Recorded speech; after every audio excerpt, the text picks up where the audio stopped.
എല്ലാവർക്കും സ്നേഹവന്ദനം. ക്രൈസ്തവൻ മുറിവുണ്ടാക്കുന്ന, ഹൃദയത്തിനകത്ത് വേദന ഉണ്ടാക്കുന്ന സംഭവം ഇന്ന് ഛത്തീസ്ഗഡിൽ ഇന്ത്യ മഹാരാജ്യത്തുണ്ടായി. ഛത്തീസ്ഗഡ് റായ്പൂരിൽ WRC കോളനിയിൽ പാസ്റ്റർ ബെനു മഹാനന്ദ് താമസിക്കുന്ന സ്ഥലവും അതുപോലെ ചർച്ച് ആരാധന സ്ഥലവും BJP സംഘപരിവാർ തകർത്തെറിഞ്ഞു.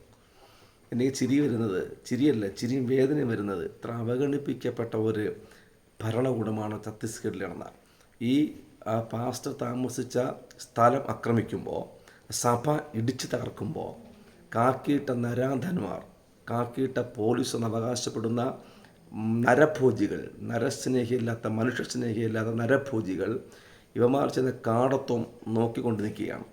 ഇവർ ചെയ്യുന്ന പ്രവൃത്തിയെ അനുകൂലിക്കുകയാണ്. ഒരു വ്യക്തിയെ ഈ കാക്കിയിട്ട നരാധന്മാർ ഈ സത്യപ്രതിജ്ഞ എടുത്ത് ഛത്തീസ്ഗഡിലെ മനുഷ്യൻ്റെ ജീവനും സ്വത്തിനും കാവൽ നിൽക്കുമെന്ന് സത്യപ്രതിജ്ഞ എടുത്ത ഈ ഈ ഈ പോലീസ് ജാമന്മാർ അവിടെ ചർച്ചിന് ഇടിച്ചു നിരത്തുമ്പോൾ, ആ സഭാ ശുശ്രൂഷനായ ഈ ദേവദാസ് ഉപദ്രവിക്കുമ്പോൾ ഈ കാക്കിയിട്ട സത്യപ്രതിജ്ഞ എടുത്തവന്മാർ നോക്കി നിൽക്കുകയാണ്. എന്തുമാത്രം അപമാനം നോക്കി. ഈ ഛത്തീസ്ഗഡ് ഭരിക്കുന്ന മുഖ്യമന്ത്രിക്കും ആഭ്യന്തരമന്ത്രിക്കും മന്ത്രാലയങ്ങൾക്കും എന്ത് ഉത്തരവാദിത്വമുള്ള ഇവർ എന്തിനാണ് അവിടെ കയറി ഇരിക്കുന്നത്? ഈ ഒരു വ്യക്തിയെ ഇവർ പിടിച്ചു മാറ്റിയോ? ഇല്ല, വേണ്ട. പോലീസിന് അംഗത്വം കുറവാണ്. അടുത്ത് വിളിച്ച് സ്റ്റേഷനിൽ ബന്ധപ്പെട്ട് അവിടെ പോലീസ് അധികാരികൾ വന്ന് അവിടെ പിടിച്ചു മാറ്റാമല്ലോ.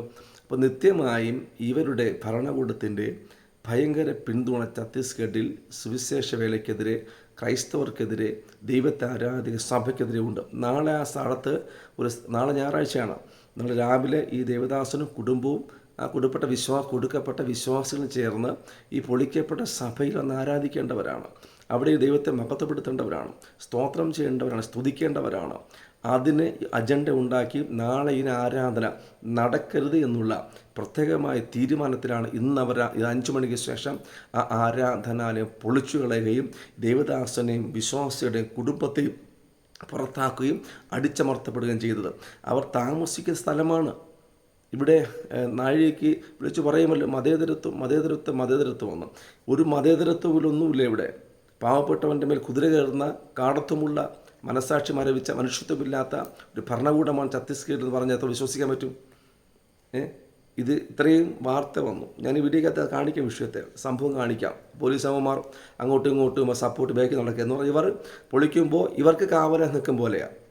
ഇരയ്ക്ക് കാവലല്ല, ഈ പൊളിക്കുന്നവന്മാർക്ക് കാവലായി നിൽക്കുന്ന പോലീസുമാരോടത്ത് എന്ത് ചെയ്യാം? പോലീസ് അങ്ങോട്ടും ഇങ്ങോട്ടും നടക്കുകയാണ്. എന്ന് മാത്രം വേദനിക്കുന്ന അനുഭവങ്ങളാണ്, എന്ന് മാത്രം ദുഃഖമുണ്ടാക്കുന്ന അനുഭവങ്ങളാണ്. ഇതുകൊണ്ട് ക്രൈസ്തവർ ഭയപ്പെടില്ല. ക്രൈസ്തവർ വിശ്വാസം നഷ്ടപ്പെടുകയൊന്നുമില്ല, പ്രാർത്ഥന കുറയത്തൊന്നുമില്ല. ആ ഛത്തീസ്ഗഡിൻ്റെ മാനസാന്തരം ഉടനുണ്ടാകും. ഇന്നലെ ഞാൻ 2-3 വാർത്തയ്ക്കകത്ത് ഒറീസയിൽ ഗ്രഹാം സ്റ്റെയിൻസിനെ കൊന്ന ദാരാസിംഗ് കുറ്റസമ്മതം നടത്തിയിരിക്കുകയാണ്. ഞാൻ നല്ലവനാകാം, മാനസാന്തരപ്പെടാമെന്ന് പറഞ്ഞ് ഒറീസയിൽ സുവിശേഷ വേല മാത്രമല്ല, അവിടെ വന്ന് കുഷ്ഠരോഗികളെ സഹായിക്കാൻ വന്ന കർത്തദാസന് കുഞ്ഞുങ്ങളെ കൊന്നൊടിക്കാൻ ദാരാസിംഗ് പറയുകയാണ്, എനിക്ക് മാനസാന്തരം വേണം. അന്ന് എന്തോ ഒരു അബദ്ധത്തിൽ എടുത്തിയാട്ടത് പറ്റിയതാണ്. ദാരാസിംഗ് പശ്ചാത്താപം ഉണ്ടായിരിക്കുകയാണ്. ഞാൻ പറയുന്നു, ഇത് ഛത്തീസ്ഗഡിൻ്റെ ദൈവപ്പിടിയെ പിടിക്കും. 2025 പ്രവചനമൊന്നുമല്ല, വിശ്വസിക്കുകയാണ്. 2025 അവസാനിക്കും മുമ്പ് ഛത്തീസ്ഗഡിൽ ശുശ്രൂഷന്മാർക്കെതിരെ, ദൈവസഭയ്ക്കെതിരെ വാളോങ്ങുന്ന ഈ ഛത്തീസ്ഗഡിന് ഉറപ്പിച്ചു പറയുന്നു, ദൈവം സന്ദർശിക്കാതിരിക്കില്ല, ദൈവം കണക്കിടാതിരിക്കില്ല. ദൈവത്തിൻ്റെ ന്യായവതി കോപാഗ്നി ഈ ഛത്തീസ്ഗഡ് ജ്വലിക്കുമെന്ന കാര്യത്തിൽ ഒരു സംശയവുമില്ല. അത് ദൈവം നന്നായി ഒറീസ ചെയ്തുവെങ്കിൽ ഛത്തീസ്ഗഡിനകത്തും ചെയ്തിരിക്കും. കാര്യം ഇന്നലെ ഇന്നും കഴിഞ്ഞ നാളുകളിൽ ഭക്തന്മാരെ, ഭക്തിയോടെ പോയവരെ ഉപദ്രവിച്ച ഭക്തികെട്ട നരാധന്മാർ, നെറുകെട്ടവന്മാർ, ഭക്തിയെ ത്യജിക്കത്തക്ക രീതിയിൽ, രക്തം ചിന്തി രക്തം തകർക്കത്തക്ക രീതിയിൽ ഭക്തന്മാർക്കെതിരെ പോരാടിയിട്ടും അനേക ഭക്തന്മാർ എഴുന്നേറ്റിട്ടതല്ലാതെ അവിടെ അടിയറ പറഞ്ഞിട്ടുമില്ല, പരാജയപ്പെട്ടുമില്ല, നഷ്ടപ്പെട്ടു പോയിട്ടുമില്ല. അതുകൊണ്ട് ഇതിന് ചുക്കാൻ പിടിക്കുന്ന ഭരണ സംവിധാനങ്ങൾ, ഇത് കാവൽ നിൽക്കുന്ന കാവൽ മാടമൊരുക്കുന്ന പോലീസ് ജമാന്മാരും അധികാരം ഓർക്കുക. ഇതുകൊണ്ടൊന്നും പ്രാർത്ഥിക്കുന്നവർ ഒതുക്കാൻ സാധിക്കില്ല, ആരാധിക്കുന്നവരെ നശിപ്പിക്കാൻ സാധിക്കില്ല. ദൈവം കൂടെ ഉണ്ടെങ്കിൽ ഇത് പൂർത്തീകരിക്കപ്പെട്ട് തന്നെ ഇരിക്കും. ഛത്തീസ്ഗഡിനകത്ത് ന്യായവിധി ദൈവം വരുത്താതിരുന്നാൽ മതി. അത് 2025 അവസാനിക്ക് മുമ്പ് ദൈവം അത് ചെയ്തിരിക്കും. എനിക്ക് ആ പാസ്റ്റോർത്ത് ഭാരം തോന്നുകയാണ്, കുടുംബത്തെ ഓർത്ത് ദുഃഖം തോന്നുകയാണ്, കൂടെ നിന്ന് പ്രാർത്ഥിച്ച വിശ്വാസ മക്കളെ ഓർത്ത് ദുഃഖം തോന്നുകയാണ്. ഞാൻ പറയുന്നത് ദൈവമക്കളെ, ഇന്ന് രാത്രിയിൽ നിങ്ങൾ ആ കർത്തദാസനും കുടുംബത്തിനും ആ വിശ്വാസി മക്കൾക്ക് വേണ്ടിയിട്ട് ഇന്ന് രാത്രി നിങ്ങൾ സമയം വേർതിരിച്ച് പ്രാർത്ഥിക്കണം.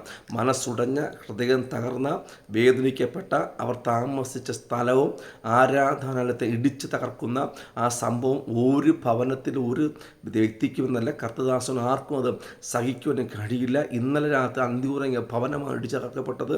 അതുകൊണ്ട് എല്ലാ സഹോദരിമാരും സഹോദരങ്ങളും മുറിവേറ്റ ആ കർത്തദാസന് വേണ്ടി പ്രാർത്ഥിക്കുക. ധൈര്യസമയത്ത് മുൻപോട്ട് പോകാൻ കൃപയ്ക്ക് വേണ്ടി മനസ്സു തകർന്ന വിശ്വാസികൾക്ക് വിശ്വാസത്തെ ഉറച്ചു നിൽക്കേണ്ട കൃപ കൊടുക്കേണ്ടതിന് ഇന്ന് രാത്രിയിൽ നിങ്ങൾ എല്ലാവരും ശക്തമായി പ്രാർത്ഥിച്ച് മതിയാകുകയുള്ളൂ. അവർ ധൈര്യത്തോട് മുമ്പോട്ട് പോകട്ടെ, വിശ്വാസത്തിൽ ഉറച്ചു നിൽക്കട്ടെ. മനുഷ്യൻ്റെ ശത്രുവിൻ്റെ ഒരു പദ്ധതിക്കും അവർ തല ഉനിച്ചു കൊടുക്കാതെ ദൈവനാമത്തിന് വേണ്ടി നിൽക്കണം. പത്രോസ് നിന്നതുപോലെ, പൗലോസ് നിന്നതുപോലെ, ഞാൻ പറയുന്നു തിമോത്തിയോസിനെ പോലെ, ഒരു സ്തെഫാനോസിനെ പോലെ കർത്താവ് യേശു ക്രിസ്തുവിന് വേണ്ടി നിന്ന ഭക്തന്മാരാക്കി തന്നെ ദൈവം ഉറപ്പിക്കട്ടെ എന്ന വിശ്വാസത്തോടെ ഞാൻ ഈ വീഡിയോ നിർത്തുകയാണ്. ഞാൻ ഇതിനിടയിൽ വീഡിയോ നിങ്ങളെ കാണിക്കാം. എന്ന് മാത്രം സങ്കടം നോക്കി, എന്ന് മാത്രം ദുഃഖം നോക്കി. വേറൊരു സംസ്ഥാനങ്ങളിൽ ഇത്ര പ്രശ്നം, ഇപ്പോൾ UP ഛത്തീസ്ഗഡിൽ മാത്രമാണ് ഈ പ്രശ്നം ഉണ്ടാകുന്നത്. വേറൊരു സംസ്ഥാനത്ത് പ്രശ്നമില്ല. ട്രംപ് വന്ന ബന്ധമെടുത്ത് ഒന്നും മറിച്ചില്ല. ഇവന്മാരുടെ കാര്യം ചെയ്തുകൊണ്ടിരിക്കുക തന്നെയാണ്. അതുകൊണ്ട് നിങ്ങൾ അവർ പ്രാർത്ഥിക്കുക, ദേവദാസോർത്ത് പ്രാർത്ഥിക്കുക.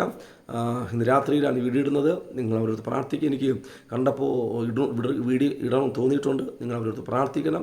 ആശ്വാസ ബലവും സ്വർഗസ്ഥനായ സർവശക്തനായ ദൈവം അവർക്ക് നൽകട്ടെ എന്ന് ആത്മാവിൽ ഞാൻ അവർക്ക് വേണ്ടി പ്രാർത്ഥിക്കുകയാണ്. നിങ്ങൾ സംസ്ഥാനത്തെ ഓർത്ത് പ്രാർത്ഥിക്കുക. അധികാര സുബോധമുണ്ടാകേണ്ടത്, ബുദ്ധിയും പരിജ്ഞാനവും വിവേകവും അധികാരികൾക്ക് ഉണ്ടാകേണ്ടതിനും നിങ്ങൾ അവർക്ക് വേണ്ടി പ്രാർത്ഥിക്കണം. അവർ മനുഷ്യരാണ്, അവർ മൃഗങ്ങളൊന്നുമല്ല. അവർക്ക് വേദനയും രക്തവും ചിന്താശേഷിയുള്ള മനുഷ്യരാണ് ഈ കർത്തദാസന്മാരും ദൈവമക്കളും. അതുകൊണ്ട് അവരെ ഓർക്കുമ്പോൾ ഈ അധികാരികൾക്ക് മനസ്താപം ഉണ്ടാകേണ്ടതിന് അവരെ ഓർത്ത് പ്രാർത്ഥിക്കുക. ജാതിക്കും മതത്തിനും എന്താ പറയുക, അതുപോലെ മതത്തിന് പ്രാധാന്യം കൊടുക്കുന്ന ഈ താറ പരിപാടി ഈ രാജ്യത്ത് നിന്ന് തുടച്ചു മാറ്റിയേ മതിയാകുകയുള്ളൂ. ഇതിനെക്കാട്ടും അന്ധകാരത്തിൽ കിടന്ന ഇന്ത്യയെ കർത്തദാസന്മാരും മിഷണറിമാരും വന്ന് ഇത്ര പ്രകാശം നൽകിയെങ്കിൽ ഇനിയും അത് സുബോധമുണ്ടായി ഇവരുടെ ഹൃദയത്തിൽ അന്ധകാരവും കാപ്പട്യവും വക്രതയും മാറേണ്ടതിന് നിങ്ങൾ ദൈവത്തോട് പ്രാർത്ഥിക്കുക. ഇന്ത്യ എല്ലാ സംസ്ഥാനങ്ങളും പ്രസംഗിക്കുകയും പ്രവർത്തിക്കുകയും സുവിശേഷിക്കുകയും ചെയ്യുന്ന ദൈവസ്നേഹം നൽകുന്ന കർത്തദാസന്മാർക്ക് വേണ്ടി ശക്തമായി എല്ലാവരും എല്ലാ ദിവസവും നിങ്ങൾ പ്രാർത്ഥിക്കണം. അത് നമ്മുടെ റെസ്പോൺസിബിലിറ്റിയാണ്, ഉത്തരവാദിത്തമാണ്, കടമയാണ്. ചെയ്തേ മതിയാകത്തുള്ളൂ. ഈ കർത്തദാസന് വേണ്ടി നിങ്ങൾ പ്രാർത്ഥിക്കുക. ദൈവം ആ കർത്തദാസനെ ബലപ്പെടുത്തട്ടെ എന്ന് ഞാൻ പ്രാർത്ഥിക്കുകയും ആ സഹോദരന് വേണ്ടി എന്താ പറയുക പ്രാർത്ഥിക്കുന്നു. എന്ത് പറയാൻ പറ്റും? പ്രാർത്ഥിക്കുക. God bless you.